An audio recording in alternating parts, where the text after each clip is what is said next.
Bienvenida, bienvenido a esta exploración. Hoy nos metemos de lleno en un escenario global, fascinante y complejo. Tenemos sobre la mesa la situación política, la económica también en Argentina, después los movimientos de un gigante tecnológico como Nvidia y esas corrientes subterráneas que mueven el mundo cripto. Parecen temas un poco lejanos entre sí, pero vamos a ver que hay hilos que los conectan. Así es. Hemos juntado diversas fuentes, ¿no? Análisis políticos, reportes financieros, comentarios de mercado. De todo un poco. Nuestro objetivo hoy es destilar las claves. Entender no solo qué pasa en cada lugar, sino cómo estas piezas, interactúan en el tablero global. Se trata de identificar las señales importantes en medio de tanto ruido. Moss presenta un cuadro bastante cargado, diría. Se habla de acusaciones de corrupción, presiones sobre la deuda, incluso advertencias desde Wall Street. ¿Puedes darnos un panorama un poco más claro? Ciertamente. Mira, el gobierno argentino está lidiando con varias cosas a la vez, varios frentes. Uno que ha ganado notoriedad es el llamado caso Españolo.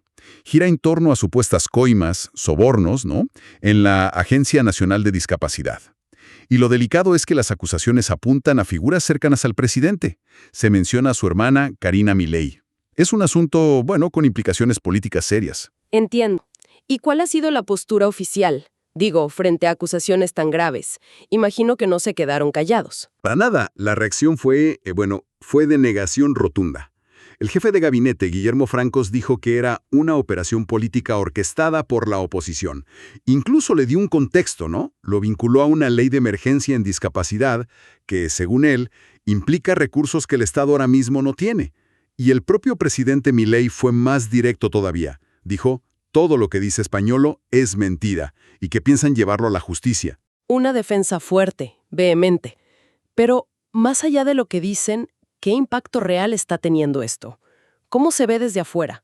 ¿Hay análisis sobre cómo están manejando esta crisis? Sí, y ahí se pone interesante la cosa. Un analista que citan las fuentes, Ignacio Lavaquí, señala lo que él ve como poca capacidad de reacción y contención del daño del gobierno.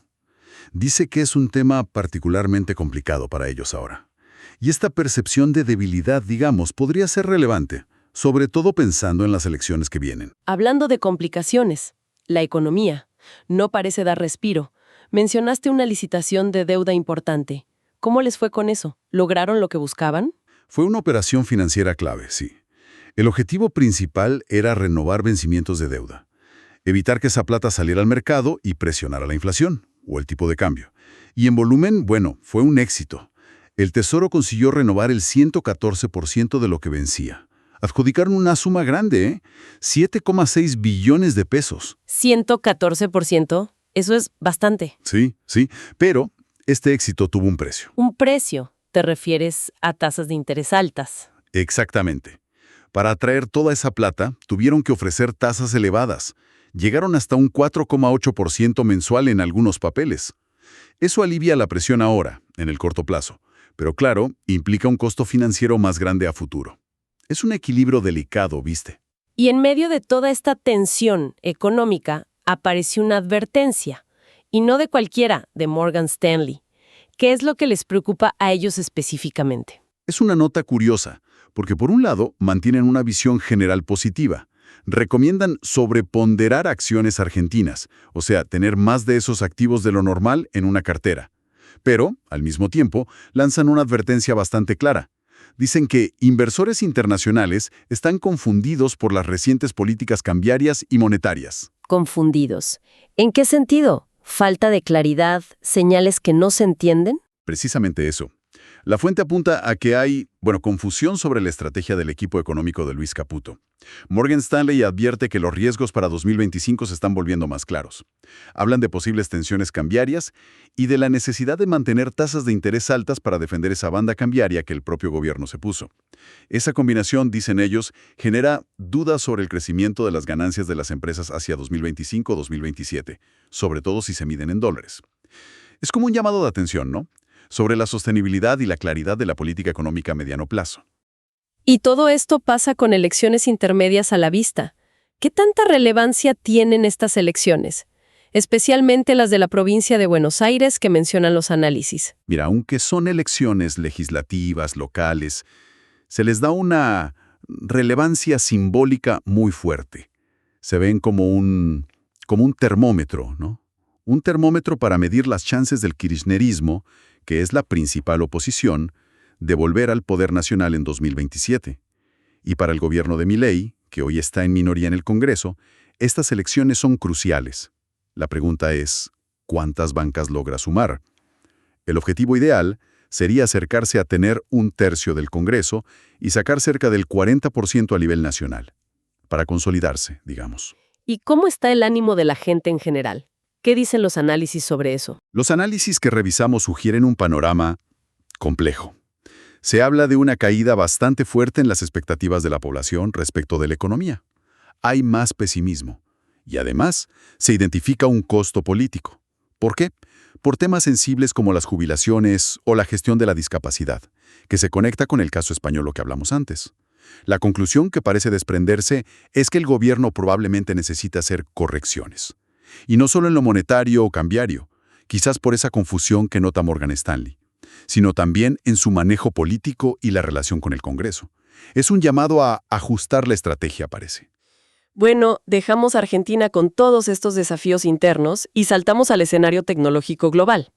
Ahí las expectativas también juegan un papel clave. Hablemos de Nvidia. Sus resultados financieros suelen mover mercados, pero esta vez la reacción fue distinta, ¿no? Peculiar, muy peculiar, sí. Nvidia presentó cifras que, si las miras objetivamente, fueron muy buenas. Superaron lo que esperaban los analistas, tanto en ventas como en las previsiones futuras. Uno pensaría, listo, la acción se dispara. Pero no. Lo que vimos al principio fue una caída, del 3.14% en las operaciones fuera de hora. ¿Y por qué? Porque las expectativas ya eran, bueno, como dice una fuente, estratosféricas. La barra para Nvidia está tan alta que se le exige la perfección absoluta. Entonces, cualquier cosa que no sea eso, aunque sea excelente, puede decepcionar a un mercado que ya había descontado muchísimo optimismo. O sea que podríamos interpretar esa reacción no tanto como una señal de debilidad real, sino más bien como que el mercado empieza a ver un ritmo de crecimiento más maduro, quizás menos explosivo que antes, aunque siga siendo fuerte. Esa es una lectura muy posible, sí. El análisis apunta justo a eso. Aunque la empresa sigue creciendo una barbaridad, se empieza a notar que el ritmo se está estabilizando. Ese crecimiento exponencial trimestre a trimestre era sinceramente insostenible evidentemente en el tiempo. Era lógico que en algún momento pasara. Y a eso se suman otros factores que quizás pesaron un poco. Las complicaciones geopolíticas con China son un ejemplo. Se menciona que China se negó a considerar ventas del chip H20, ese que diseñaron para cumplir las restricciones de Estados Unidos. Y se habla de una caída de $4.000 millones en ventas por esas tensiones. Y creo que también había algo sobre posibles problemas fiscales dentro de Estados Unidos, ¿no? Correcto. El propio CEO mencionó la posibilidad de pleitos legales contra la administración estadounidense si insisten en aplicarles un impuesto del 15% a sus ventas. Dicen que podría afectar su competitividad. Son como nubarrones adicionales en un cielo que por lo demás sigue bastante brillante para Nvidia. Claro, porque acá viene la paradoja, ¿no? A pesar de esa reacción inicial medio tibia y estos desafíos geopolíticos, fiscales, la visión de los analistas de Wall Street parece ser completamente otra. Totalmente. Ahí la narrativa se pone fascinante. Pese a todo eso que dijimos, Wall Street se mantiene abrumadoramente positivo con Nvidia. Los números son, mira, 72 recomendaciones de comprar o equivalentes, contra solo una de vender. Una sola. Y no son solo recomendaciones así nomás. Firmas importantes como JP Morgan subieron su precio objetivo para la acción un 26%, a $215, y Truist lo subió a 228. Ambos destacan una sólida perspectiva a largo plazo. Parece que ven más allá de las fluctuaciones de un trimestre o las tensiones del momento. Y la propia empresa parece estar en la misma página, ¿verdad? Anunciaron una recompra de acciones enorme. Exacto. ¿Y qué recompra? Hablamos de $60.000 millones. Es una de las más grandes anunciadas en el año.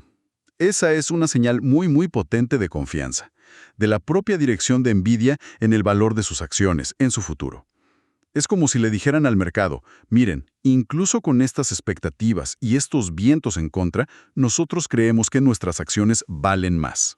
Con todo este cuadro, resultados buenos, expectativas altísimas, reacción inicial rara, pero confianza de analistas y de la empresa. ¿Cómo terminó impactando esto en los mercados más amplios, especialmente en el sector tecnológico? Es interesante ver la dinámica. Sí, hubo esa caída inicial, pero los futuros de los índices principales, el S&P 500, el Nasdaq, recuperaron buena parte de lo perdido poco después. Eso sugiere que por ahora al menos el impulso general del rally tecnológico se mantiene, aunque quizás con un poco más de cautela, ¿no? Vimos un comportamiento mixto en otros mercados. Las tecnológicas chinas subieron, por ejemplo, mientras que el petróleo y los bonos del tesoro a corto plazo bajaron un poco. El oro subió apenas. Y mencionaste antes una conexión curiosa con Bitcoin. ¿Cómo fue eso? Sí, el análisis destaca un dato que nos sirve de puente perfecto para el siguiente tema.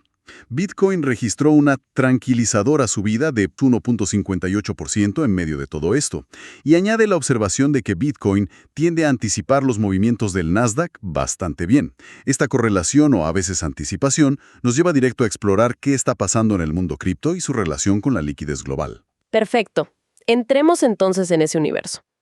El material que revisamos habla de algo intrigante.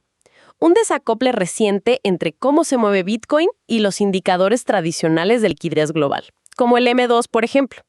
Normalmente, uno esperaría que si hay más liquidez global, eso impulse activos de riesgo como Bitcoin. ¿No es así? Correcto. Esa ha sido la correlación habitual por bastante tiempo. Un aumento en el M2, que mide la plata en circulación y los depósitos fáciles de usar, solía ir de la mano con subidas en Bitcoin y otros activos de riesgo. Sin embargo, últimamente vimos que aunque el M2 global sigue subiendo, Bitcoin mostró una tendencia más bien a la baja, o lateral, y este desacople, claro, generó preguntas. ¿Y qué explicación dan los análisis para esta contradicción aparente? La clave, parece, está en un factor técnico pero muy importante, la cuenta corriente de la Tesorería de Estados Unidos, la famosa TGA, Treasury General Account. Es básicamente la cuenta bancaria principal que tiene el gobierno de Estados Unidos en la Reserva Federal. Ajá. ¿Y qué tiene que ver esa cuenta con la liquidez y con Bitcoin? Bueno, lo que estuvo pasando sobre todo entre julio y agosto, según las fuentes, es que el Tesoro estadounidense estuvo rellenando esa cuenta TGA de forma agresiva. ¿Cómo lo hace? Emite bonos del Tesoro a corto plazo, los T-bills. Cuando los inversores compran esos T-bills, la plata sale del sistema bancario, de depósitos, de fondos del mercado monetario, y va a parar a esa cuenta TGA del gobierno en la Fed. En la práctica, este proceso saca liquidez del mercado privado. Entonces, aunque el M2 general suba, esta acción específica del Tesoro actúa como un freno temporal. Afecta la liquidez negativamente, dicen las fuentes, y eso explicaría por qué Bitcoin quizás no siguió la tendencia del M2 en este periodo. Entendido. Es como si hubiera dos fuerzas jugando con la liquidez, y la del Tesoro fue más fuerte hace poco.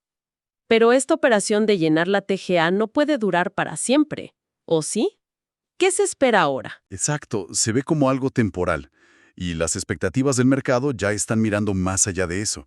Se anticipa un giro hacia una mayor flexibilización monetaria por parte de la Reserva Federal. Los mercados de derivados financieros son bastante claros en esto. Le dan un 89% de probabilidades a una bajada de tipos de interés en la reunión de septiembre, el 17 de septiembre específicamente. La expectativa es que esta bajada de tipos, aunque sea pequeña, haga que se empiece a mover muchísimo más la liquidez hacia el mercado y que acelere la multiplicación del dinero en el sistema. Y acá, otra vez, parece que la política podría jugar un papel. Efectivamente. El análisis mete una variable política interesante. Menciona los supuestos intentos de Donald Trump por ganar control sobre la Fed.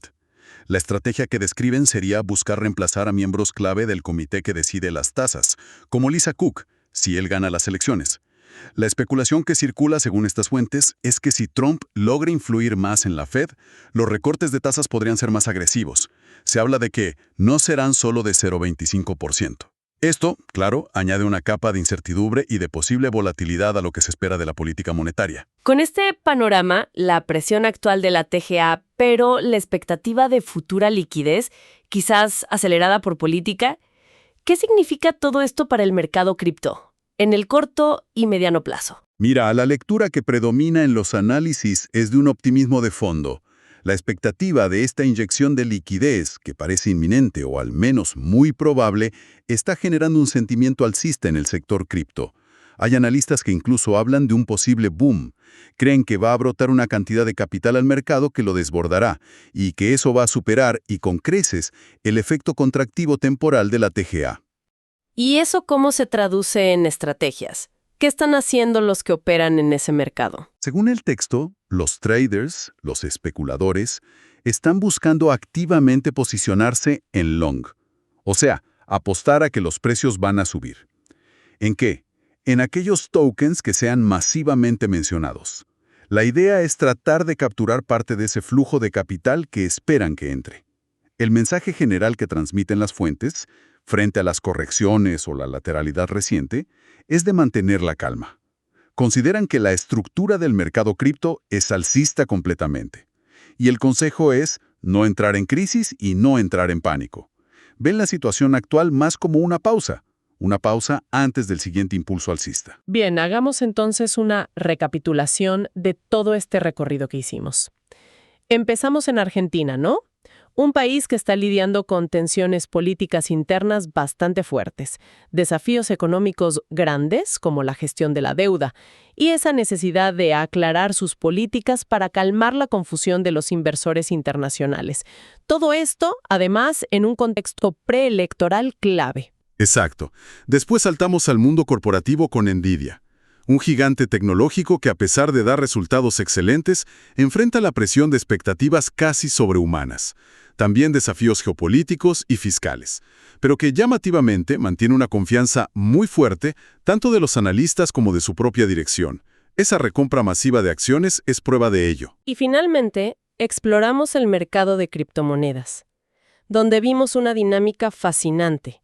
Ese desacople temporal con la liquidez global por las acciones técnicas del Tesoro, pero al mismo tiempo una fuerte expectativa alcista, basada en que se anticipan futuros recortes de tasas de interés que podrían incluso estar influenciados por la arena política. Exactamente. Creo que este análisis ilustra muy bien cómo factores que podrían parecer aislados, que tiene que ver la política interna de Argentina con los resultados de Nvidia en California o con las operaciones de liquidez de la Fed, bueno, vemos que están profundamente interconectados. Comprender estas dinámicas cruzadas es cada vez más crucial para navegar el entorno económico y financiero global. Ya no se puede mirar ninguna pieza por separado. Si vemos cómo la política intenta influir activamente en decisiones que se suponen técnicas, como la política monetaria de la Fed, y cómo las presiones económicas internas fuerzan a gobiernos, como el argentino, a tomar medidas complejas que generan confusión afuera, ¿es realmente posible, en el mundo de hoy, trazar una línea clara y definida entre las decisiones puramente económicas y las agendas o presiones políticas? ¿O estamos en una era donde esa distinción es cada vez más borrosa? ¿Y qué implicaciones tiene eso para la estabilidad, para la previsibilidad futura? Una idea para seguir pensando. Esto fue todo por hoy en Brújula Bursátil, tu guía en el mundo de las finanzas y las inversiones. Si te gustó este análisis, no olvides suscribirte, dejar tu like y compartirlo.